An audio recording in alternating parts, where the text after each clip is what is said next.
जय श्री कृष्ण मित्रों। आज આપણે બનાવીશું દૂધીનો હલવો। તો મેં આ છે ને 500 ગ્રામ જેટલી દૂધી લીધી છે પૂણીથી।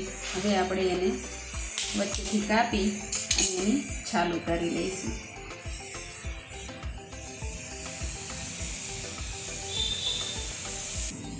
જો હવે આપણે આ દૂધીને છીણી લઈશું ખમણીમાં।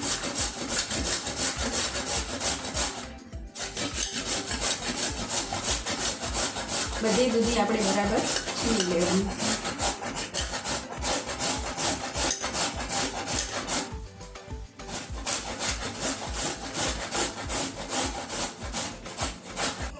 જો આપણી દૂધી છીણાઈ ગઈ છે। હવે આપણે આમાંથી પાણી નીતરે ને એટલું કાઢી લેવાનું છે અને પછી આ પેનમાં ઘીમાં શેકીશું આપણે।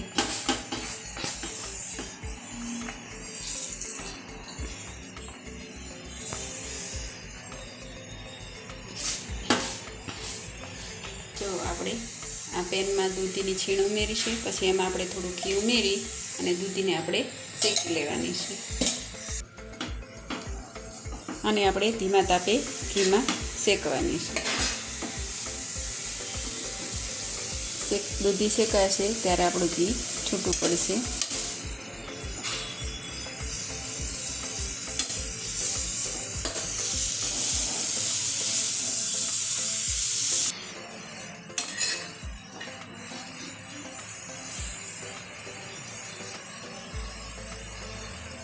तो मित्रों दूधीनी છીણ આપણી એમાં શેકાઈ ગઈ છે। હવે આપણે એમાં દૂધ ઉમેરીશું।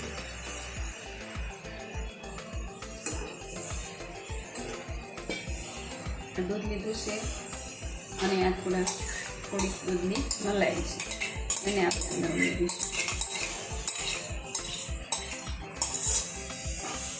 પછી આ બરાબર મિક્સ કરી લઈશું।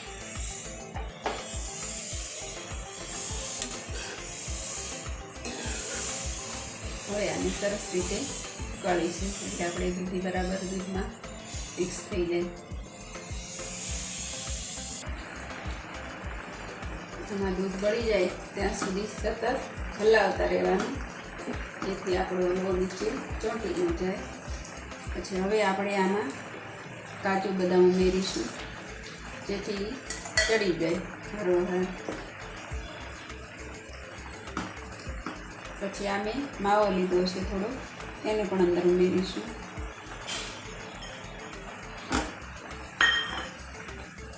અને આ કિસમિસ લીધી છે એને પણ અંદર ઉમેરીશું અને હવે બધું આપણે મિક્સ કરી લઈશું।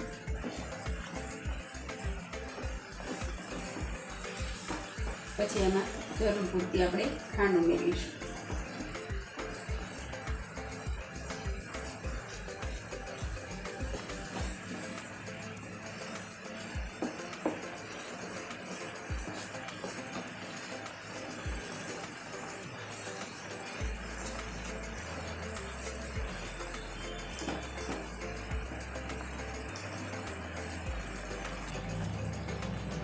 जो आमां ड्रायफ्रूट बधुं चढ़ी गयुं छे। हवे आपणे आमां स्वाद अनुसार खांड उमेरीशुं। मारे मोळो ज हलवो बनावવાનો छे એટલે હું માપસરની ખાંડ ઉમેરું છું। તમારે જેટલો ગળો બનાવવો હોય એ રીતે તમે ખાંડ ઉમેરી શકો। હવે આપણે આને થોડી વાર હલાવશું જેથી હલવો આપણો થોડો કઠણ થઈ જાય, પાણી બધું દૂધ બધું પડી જાય।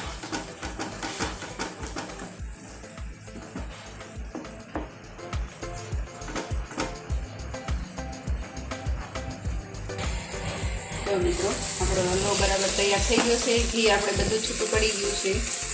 આપણો હલવો તૈયાર છે।